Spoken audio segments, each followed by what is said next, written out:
ನಾನು ಪ್ರತಿ ಶನಿವಾರ, ಎರಡನೇ ಶನಿವಾರ ಹಾಗೂ ನಾಲ್ಕನೇ ಶನಿವಾರ ಕನಕಪುರಕ್ಕೆ ಬಂದು ಭೇಟಿ ಮಾಡ್ತೀನಿ. ನಮ್ಮ ಮಾಗಡಿಯವರು ಇರ್ಬೋದು, ರಾಮನಗರ, ಚನ್ನಪಟ್ಟಣ, ಕನಕಪುರ, ಇಷ್ಟು ಅರವಳ್ಳಿ, ಇಷ್ಟು ಜನ ಕೂಡ ನಮ್ಮ ಕಾರ್ಯಕರ್ತರಿರ್ಬೋದು, ಮತದಾರ ಇರ್ಬೋದು, ಯಾವುದೇ ಸಮಸ್ಯೆ ಇದ್ದು ಕೂಡ ಬೆಂಗಳೂರು ಬಂದರೆ ನಿಮಗೆ ಭೇಟಿ ಮಾಡಲಿಕ್ಕೆ ಭಾಳ ಕಷ್ಟ ಆಗ್ತದೆ. ಮೀಟಿಂಗ್ಗಳು, ವಿಧಾನಸೌಧ, ಪ್ರವಾಸ ಇವೆಲ್ಲ ಕೂಡ ಇರ್ತದೆ. ಅದಕ್ಕೆ 2 ದಿನ ಎಲ್ಲ ನಮ್ಮ ಅಧಿಕಾರಿಗಳಿಗೂ ಇರಕ್ಕೆ ಹೇಳ್ತೀನಿ ಇಲ್ಲೇನೆ. ಸೊ ಅದಕ್ಕೆ ಯಾರೇ ಬಂದರೂ ಭೇಟಿ ಮಾಡ್ಬೋದು ಅಂತೇಳಿ ಮೊನ್ನೆ ತೀರ್ಮಾನ ಮಾಡಿದ್ದೆ. ಸೊ ಆ ಪ್ರಕಾರ ಇಲ್ಲಿ ಶುರು ಮಾಡಿದ್ದೀನಿ. ಸೊ 2ನೇ ಶನಿವಾರ, 4ನೇ ಶನಿವಾರ ನಾನು ಬಂದು ಈ ಜಿಲ್ಲೆಯ ಜನ ಭೇಟಿ ಮಾಡ್ಬೋದು. ಮಿಕ್ಕಿದ ಬೆಂಗಳೂರವ್ರಿಗೆ, ಆ ಸುತ್ತಮುತ್ತಲಿರೋರಿಗೆಲ್ಲ ನಾನು ಅಲ್ಲಿ ಬೇರೆ ದಿನಗಳು ಅಲ್ಲಿ ಭೇಟಿ ಮಾಡ್ತೀನಿ. ಚನ್ನಪಟ್ಟಣದಲ್ಲೂ ಕೂಡ ಭೂಮಿ ಕೊಟ್ಟಂತೆ ಇಲ್ಲೂ ಕೂಡ ಬಹಳಷ್ಟು ಜನ ನಿವೇಶನಕ್ಕಾಗಿ ಬರ್ತಾ ಇದ್ದಾರೆ ಸರ್. ಯಾವ ರೀತಿ ಪ್ರಾವಧಾನ ಏನಿದೆ? ಚನ್ನಪಟ್ಟಣ ಇಲ್ಲಿ ನಾನು ಆಲೆ ಕೊಟ್ಟಿದ್ದೀನಿ, 100 ಎಕರೆ ಕೊಟ್ಟಿದ್ದೀನಿ. ಇಲ್ಲಿ 100 ಎಕರೆ ಅಷ್ಟು ಬಡವರಿಗೆ ಕನಕಪುರದಲ್ಲಿ ಸೈಟ್ ಹಂಚಿದ್ದೀನಿ. ರಾಮನಗರದಲ್ಲೂ ಹಂಚಲಿಕ್ಕೆ ಈಗಾಗಲೇ ಜಮೀನನ್ನು ತಯಾರು ಮಾಡ್ತಾ ಇದ್ದೀವಿ. ಚನ್ನಪಟ್ಟಣದಲ್ಲೂ ಒಂದು ಒಟ್ಟು 100 ಎಕರೆ, 112 ಎಕರೆ ಅಷ್ಟು ಈಗಾಗಲೇ ಗುರ್ಸಿದೀವಿ. ಎಲ್ಲ ಮಟ್ಟ ಎಲ್ಲ ನಡೀತಾ ಇದೆ. ಅಲ್ಲೂ ಕೂಡ ಸೈಲರ್ ಸೈಟ್ ಹಂಚ್ತೀವಿ. ಇನ್ನೊಂದಷ್ಟು ಬೇಕಾದರೆ ಅಲ್ಲಿ ಖರೀದಿನೂ ಮಾಡಕ್ಕೆ ಹೇಳಿದ್ದೀನಿ ನಾನು. ಯಾರೇ ಆಗಲಿ ಮುಂದಕ್ಕೆ ಬಂದು ಯಾರು ಜಮೀನನ್ನು ಕೊಡೋರಿದ್ರೆ ಮಾರ್ಕೆಟ್ ಬೆಲೆ, ನಮ್ಮ ಗೈಡೆನ್ಸ್ ವ್ಯಾಲ್ಯೂ ಏನಿದೆ ಆ ಲೆಕ್ಕದಲ್ಲಿ ತೆಗೆದುಕೊಳ್ಳಿಕ್ಕೆ ಕೂಡ ನಾವು ಸಿದ್ಧವಾಗಿದ್ದೀವಿ. ಮೈಸೂರಲ್ಲಿ ಮೂಡಾಗಣ ವಿಚಾರವಾಗಿ ಈಗಾಗಲೇ ಸಮಾರಂಭ ಮಾಡಿದ್ದಾರೆ. ಬಡವರ ಆಸ್ತಿಯನ್ನ ಲೂಟಿ ಮಾಡಿರ್ತಕ್ಕಂಥ ಡಿ ಕೆ ಶಿವಕುಮಾರ್ಗೆ ನಾನು ನಾಗರಾವೆ ಅಂತ ಕುಮಾರಸ್ವಾಮಿ ಅವರು ಹೇಳ್ತಾರೆ. ಅದು ಯಾವ ಬಡವನ ಆಸ್ತಿ ಅಂತ ಕರ್ಕೊಬಂದು ಅವನ ಆಸ್ತಿ ಕಳ್ಕೊಂಡಿರೋನ್ನ ಕರ್ಕೊಬಂದು ನಿಲ್ಲಿಸ್ಬಿಟ್ರೆ ಭಾಳ ಒಳ್ಳೆಯವನು. ಯಾರು ಬಡವರ ಆಸ್ತಿನ ಯಾವ್ದಾದ್ರು ತಗೊಂಡಿರೋದು, ನಾವು ಯಾರಿಗಾರು ತೊಂದರೆ ಕೊಟ್ಟಿರೋದು ಯಾವ್ದಾರು ಇತ್ತು ಅಂದ್ರೆ ನಮ್ಮ ಜಯಮಾನದಲ್ಲಿಲ್ಲ. ಯೋಗೇಶ್ ಅವರು ಏನ್ ಬೇಕೋ ಈಗಾಗಲೇ ತಿಳಿಸಿದ್ದಾರೆ. ಯೋಗೇಶೇ ಅದಕ್ಕೆ ಉತ್ತರ ಕೊಡ್ತಾರೆ. ಕುಮಾರಣ್ಣವ್ರ ಮೇಲೆ ಕಣ್ಣು ಹಾಕಿದ್ರೆ ಸರ್ವನಾಶ ಆಗೋದು ಗ್ಯಾರಂಟಿ ಅಂತ ನಮ್ಮ ಮೇಲೆ ಕಣ್ಣು ಹಾಕೋದ್ರೂ ಅದೇ ಪ್ರಾಬ್ಲಮ್ ಅಲ್ವಾ? ಡಿ ಕೆ ಶಿವಕುಮಾರ್ಗೆ ರಾಜಕೀಯವಾಗಿ ಜನ್ಮ ಕೊಟ್ಟಿದ್ದು ಎಸ್ ಎಂ ಕೃಷ್ಣ ಅವರು, ಅವರ ಅಳಿಯ ಸಿದ್ಧಾರ್ಥ ಅವರ ಸಾವಿಗೆ ಕಾರಣ ಯಾರು ಅನ್ನೋದು ಕೂಡ ಒಂದು ಅಯ್ಯೋ, ಹುಚ್ಚಾಸ್ಪತ್ರೆಗೆ ಸೇರ್ಸೋಣ.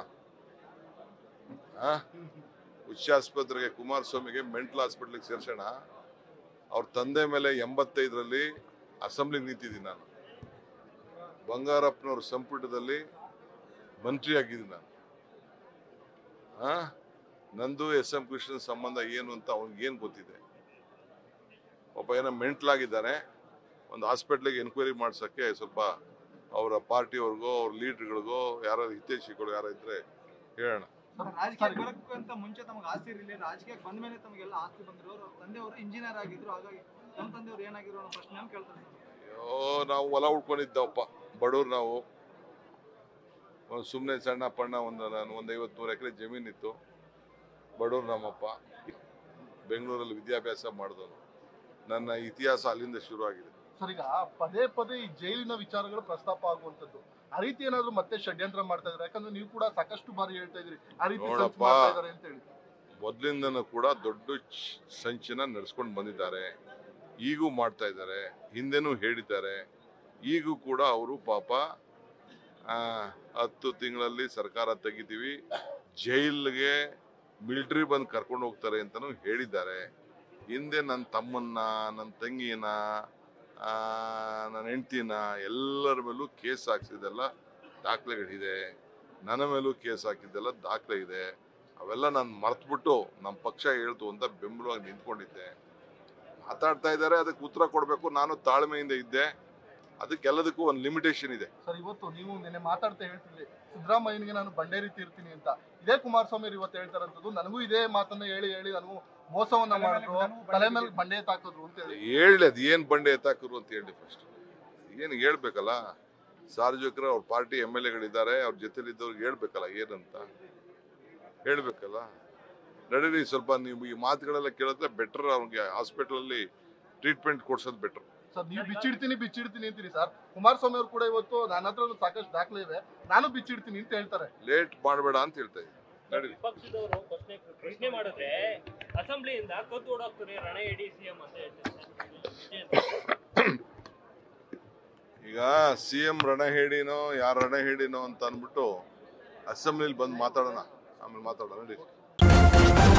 ನ್ಯೂಸ್ ಫಸ್ಟ್ ನಿರ್ಭೀತಿಯಿಂದ ನಿಮ್ಮ ಪರವಾಗಿ.